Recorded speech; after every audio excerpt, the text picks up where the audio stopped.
What's up, guys? It's your girl, Alyssa D with the new Star 94, The Rhythm of Atlanta, and I'm here with the most sought-after woman on the internet right now. Everybody wants to talk to her. Everybody wants to know what's going on with what she's thinking because she actually had a post on social media go viral. For those of you who don't know who Mercedes Johnson is, she is a freelance recruiter who made a public social media post, and I'm going to go ahead and quote it for you guys just to kind of jog your memories if you're not too familiar with what she said.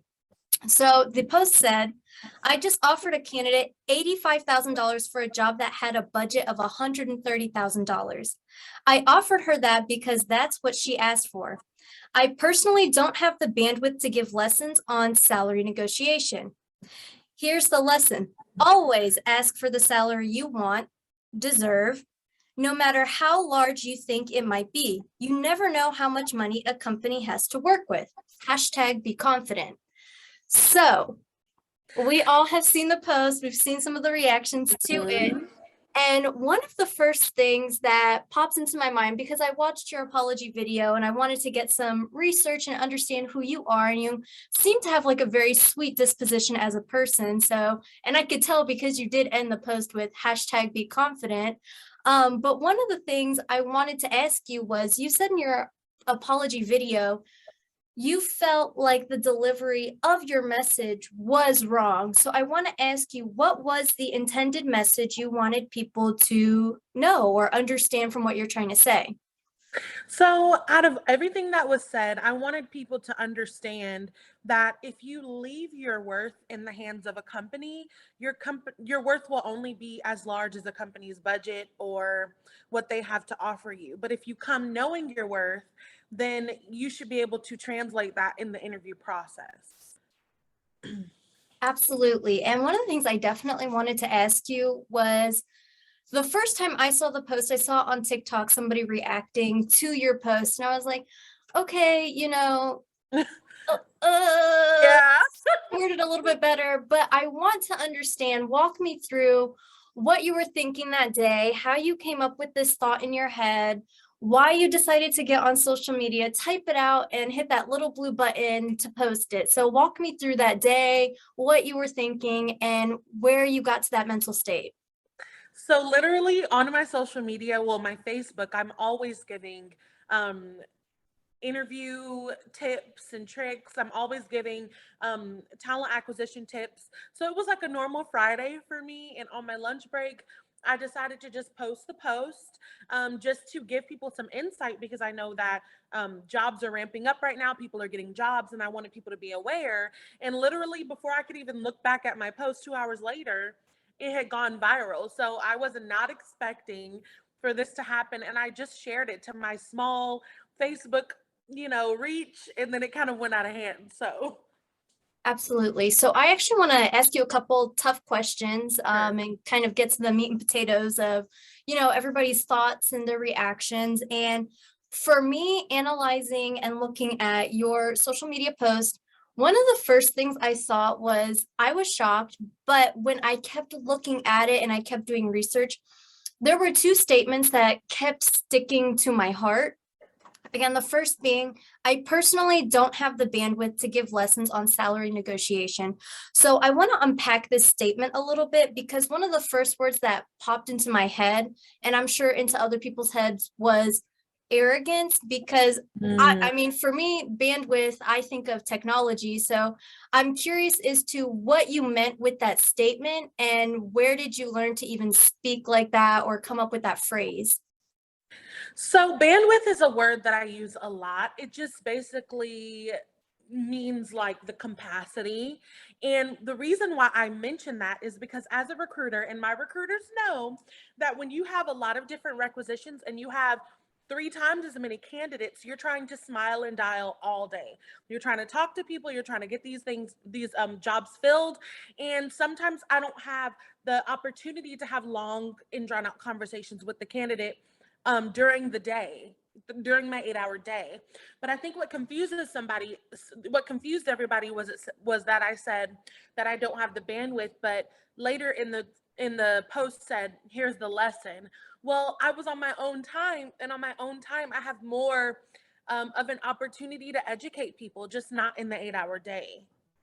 Okay. Yeah, because I want to say that's one of the things I kept noticing when people responded to, I think when they did like a screenshot on Twitter and when I saw like other people responding through TikTok, they were saying, "Oh, tell the company you don't have the bandwidth to accept this salary." So I've never heard bandwidth used like this. And I thought for somebody who doesn't know you, I was like, that is such strong language, Yeah. especially on the digital space, because our social media is our essentially our digital representative of who we are. Yes, we're the person who creates the content, and yes, we are the person who, is the actual person creating the data, the content, the thoughts. But aside from that, every post, every like, every share, every DM we send a person, that is, the digital representative for a person who may not know us in person. So I thought that word came off so strong and it seemed to really trigger a lot of people. And What would that's, you sorry. Oh, go ahead. No, go ahead. Please go No, ahead. I was just, and that's the reason why I made that we did the video too, was to because I wanted people to kind of understand where I was coming with it. And that's the reason why I understood where people are coming from, because everybody is reading it from their own perspective and nobody's not in my head. So, That is true. And I want to ask you, the second statement really that kind of stuck out to me was when you said, "Here's the lesson." And I want to dive into this a little bit more because we're both young working professionals. We grew up with technology and kind of with, I think, technology culture. So when you said, "Always ask for the salary you want," and then in parentheses, "deserve," I want to unpack that and ask you, what does that mean, especially when you said want and then you put in parentheses deserve? Because I know, speaking from experience, and I'm sure you feel the same way, you want to be paid $1 million, who wouldn't? But also realistically, I know I probably deserve what I'm getting paid. So can we unpack that portion of the statement a little bit, especially the want and then parentheses deserve? yes. So, in your journey of kind of getting experience and in your career, a lot of people go to college, a lot of people don't. But there's a lot of things that make up our worth, right? Our experiences, our degrees, if we have any, our work ethic. That's the reason why I said that, is because when companies post job descriptions, they can't put in the post work ethic at 100%. You know what I mean? They can only post college degree preferred, or and so that's the reason why I'm saying we have to come knowing what we want and what we deserve, because um I can have a degree but not have good work ethic, or I can have a degree but not have any experience. So I think it's up to us to do the research and kind of understand what it is that we deserve to be paid. So that's what I meant by that. Yeah, So it's absolutely. want plus deserve, because Okay. Because I want, think yeah. I think that was also another triggering point for people because the minute you said that, you started by, so as an outsider and trying to stay as objective as possible because that's part of my job. But when I see that and you started your post with, "I offered somebody $85,000 even though there was 130 on the table," and then you kind of conclude it with that, it's basically, in some regards, you're devaluing the candidate. And I don't know if that's how you saw that, and I'm sure it's not how you intended it, but did you, even when you were crafting this post, think in that moment that that could be an intended or an unintended outcome? So, no, because when I was speaking with the candidate, we had a lot of conversation about her goals and everything. And that 85K was a huge jump from what she was making prior. So I didn't think that it would come across that way. And that was my point of saying that I understood and understanding the pain point, because you guys just don't have all the information. Right, And so right. that's why I feel like I could have worded everything much better. And this is kind of where I'm coming in on the technology culture. Why choose all caps? Because I feel like that added to the placement of being right under the bandwidth station, like statement, and then, you hit it with the all caps. So why choose that portion to be in all caps? Or like, why not leave it just as kind of regular uppercase, lowercase? So which portion did I put in all caps? Can you read the So I have here when you said, here's the lesson, and then you put colon, all and then caps? everything was in all caps. Because that's what I wanted you guys to take away from it. And I wanted to Okay. shed a little bit of light on how some companies, because I know some recruiters are kind of coming for me because their companies are kind of like up to date with everything. But some companies, this is how it works. And so I was trying to kind of explain that. And that's the reason why I put that in all caps, because that was the main point of what I was trying to say. And I do feel like I kind of ripped a Band-Aid off of something that's kind of spiraling in our, society. And I feel like that's where all of like the hate is coming from. So yes. And speaking of that, I was actually about to just touch on that. There are reports saying you did rip off a Band-Aid when it comes to the world of salary negotiation. Was that even your intent when creating the post, or did you kind of just happen to land there out of it is a growing concern and topic for working professionals, both young and old? I didn't expect it to be I didn't go in with that intention. I just thought that maybe I could help a few people get to where they need to be. Um but if that's what needs to happen for everybody to understand kind of like how the process works, I'm all for it. Absolutely. Let me ask you this. If given the opportunity, how would you recraft your post, or what verbiage would you use instead? I would probably just post that last like kind of stanza, just telling people to know their worth and ask for what they want in the interview process.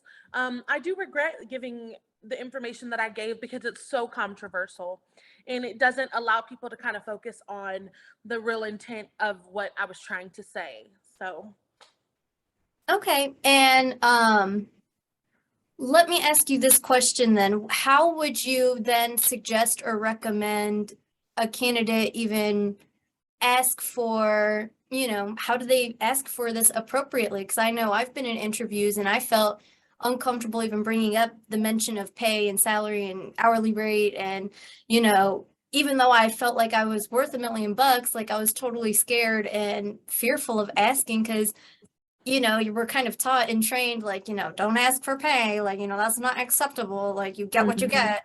So how do you even recommend a candidate ask for this or find out what the budget is so they know how much to ask for? So I just want to say right off the bat that nobody should feel any kind of way about asking for what they want and asking for the pay range of the job. You can straight up ask your recruiter, in an appropriate time of the interview, what is kind of like the salary that you guys are offering for this position. But there should be no type of hesitation or self-consciousness when it comes to asking for the pay, and you should come with the pay. If a recruiter asks you, what do you want to be paid, you shouldn't be like, well, I don't know, you know what I mean? Because you should know. I went to college for 4 years or not, I have 20 years of experience, I'm looking to get 90 or whatever you want. But the purpose is done tactfully. You can always ask the specific questions and things that you want to ask, because everybody should feel confident in that process. Absolutely. I want to ask you a couple questions from the standpoint of being a recruiter now. I did see in your apology video, you mentioned you are a freelance recruiter. Now, with recruiters, do you get some sort of incentive or bonus for not maxing out the cap budget when you bring on a hire or when you help a company find a new hire? Because I think there's like a lot of speculation and frustration with part of your post that people may feel that way or want to know why you quote unquote lowballed, even though you have addressed that and said that you and the candidate talked about their goals and things to that nature. So, what happens to that additional money that was left on the table? So in the recruiting world, there is companies that do um like commission per hire or whatever. I haven't worked for a company that's done that. My company did not do that. And when the freelance contracts that I do get, they give you a certain amount of money to find a candidate, and that's it. Like there's no commission or anything associated. So when you talk about saying you spoke with this candidate's goals and that's how you two landed on this number, does that candidate have the ability to go back 2 years down the road because there was a budget for $130,000? Or do you even know what happens to the money that was left on the table? Do you know what the company does with it? Do they set it on a reserve for the employee to ask for raises in the future? Or do you know anything in regards to how that works? Yes. So a lot of different reasons. There's a lot of different reasons as to why companies do the things that they do with their salary range. So, for one, I do want to say that everybody cannot be paid the same. Everybody has different work ethic, different experiences. Nobody's worked at the same company. So, that's why that big budget or range is given so that everybody within that range can fluctuate based off of their experiences and who they feel like, what they feel like they're worth, and if a company finds a good candidate that feels like they're worth that 130K and they really need a candidate, then they will. And if the candidate qualifies, then they will do that. But I've seen there's a lot of different reasons, especially because we're in a pandemic. A lot of companies aren't trying to hit that top because they want to make sure that there's still some wiggle room if candidates need to maybe be let go, or they need to give some incentives or switch over to commission or whatever. I think the thing that people are missing is seeing this also from a company standpoint. Is if I'm a company and I have a large budget, I don't want to I'm not going to hit my large budget for every candidate because I want to give myself some wiggle room just in case, you know? So that's what I would say towards that.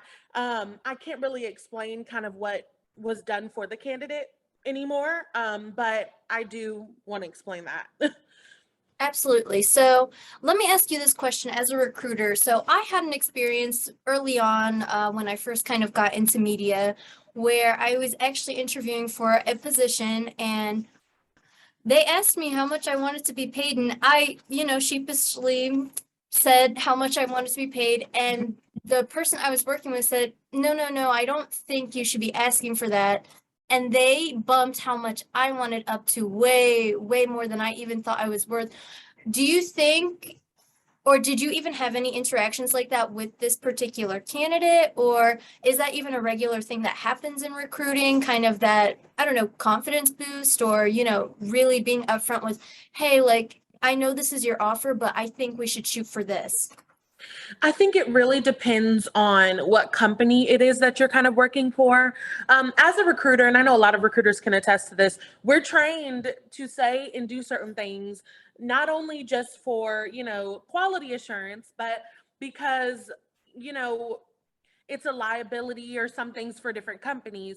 There are some companies that allow their recruiters to be transparent in that way. But I have worked with companies kind of like that, a larger scale, that were kind of just, they're not going to allow me to like say, oh yeah, I have this budget, let me just put you here. You know what I mean? It's kind of just like finding somebody who's really really qualified, seeing where they want to be and seeing if we can meet them where they want to be. That's kind of like where I have experience. Absolutely, absolutely. So, what would you say your message is to other recruiters in this situation? And what's a question or a want or wish you have from companies to kind of remedy what you were saying before with ripping off the Band-Aid on salary negotiations? To other recruiters, I would say that um I understand kind of like the backlash that I've kind of gotten from this, because every recruiter is in a different company with different roles, different experiences. There's many of different type recruiters. There's many of different talent acquisition consultants. I'm more of a talent acquisition consultant, but there's recruiters. I mean, everybody's doing different things. This is an industry where there's a wide span of different ways that you can do your job, and it just so happened that this way that it went was negative for a lot of people. But what was your second question? I'm sorry. And what's a request you would have for companies, or a wish, to kind of help remedy this situation, especially this growing topic of conversation of salary negotiations, kind of keeping salaries and pay ranges anonymous, or not anonymous, but like behind closed doors. And, what would you ask for companies moving forward, maybe be a standard policy if they're using recruiters or they're using third-party companies and freelancers to kind of go out and do their bidding for finding the right candidate? So I think this is a matter of pay transparency, right? I do wish that companies would be able to just post what it is they're offering for the job. I do wish that all companies would allow their recruiters to be kind of like more transparent with their candidates. But every time that you wish for something to kind of happen, there's also negatives that come with that, as far as companies that don't have the bigger budgets or don't have the bigger salaries aren't able to really be transparent about the the packages and everything that they have to go along with the salary. And it kind of cuts them at the head when you put the pay range out there and people see it and they just don't apply. Whereas if you leave it anonymous, they're able to call and you're able to sell the benefits and the commissions and all that come with the job that kind of offset the pay. So I do feel like that there's pros and cons to each. But I do feel like that as a society, we are moving towards pay transparency across the board. So What would you say then? And you kind of just brought an interesting thought into my head, but how do you sell to people that it's more than just the money? How do yes. you, and I understand like, health insurance, you've got dental, vision, all these things, but how do you sell to people that these are really added benefits to them because they can still go out to the healthcare marketplace and get maybe an insurance for a lower rate, and they know they're not necessarily always a sickly person and the likeliness they're going to break a bone is pretty low. So how do you sell this to a person? And let me be clear, if the salary is the only thing that a company has to offer you, you probably shouldn't be with that company, because it comes down to culture. It comes down to how the company is treating you. It comes down to what is your opportunity for growth. It comes down to, is it commission? Is there any commission? Are there any bonuses? What are the benefit packages? You can go to the marketplace and get benefits all day, but you're not going to get it at the rate that you would get working for a company.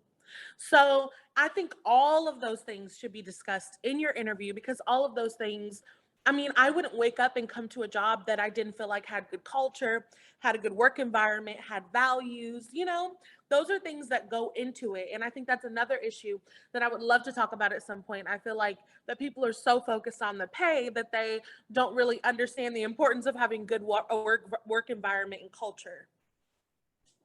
Okay. Sorry, I kind of stuttered a little bit right there. No, that is totally fine. I think it's a very fascinating thought with what you're saying, especially given the state most Americans are living in with, even when they're getting paid a decent salary, it's hard to keep their head above water with, inflation and everything kind of being insane, rent being insane, but, basic living standards or basic living pay has not been raised. So you are right. It's definitely an interesting discussion and topic for discussion for another time. I do want to ask you the burning questions that everybody is wondering. Are you remorseful? Are you sorry? Did you receive any disciplinary actions whatsoever from the company you were working with at the time, with this particular candidate? So where are you kind of on the scale of how you feel? I am remorseful because I did not expect that post to land the way that it did. And I did not expect for it to come across like that. And I could have read it more times before I posted it. And I just honestly posted it for my network, and understanding how social media kind of works. That wasn't really a great perspective, because everybody can share like whatever overnight. And so I am remorseful because I understand, I've read the comments and I've seen people's stories and like just how they've been lowballed and everything. And I'm remorseful for people's stories. I was let go from my previous company, but I have found another job. And so that's kind of where I'm at with that. But did you ask another question? I'm sorry. No. Okay, But okay. I mean, you're 24 years old, you're a young working professional. Let me ask you this.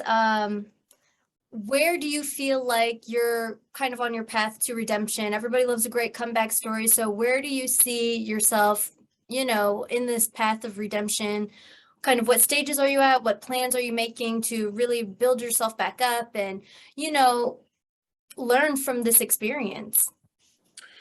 So I'm really taking this as an opportunity for growth and development. As I do everything in my life, growth and development is a huge, intricate piece of my life. And I'm thankful that I had the opportunity to grow and develop in this area as well.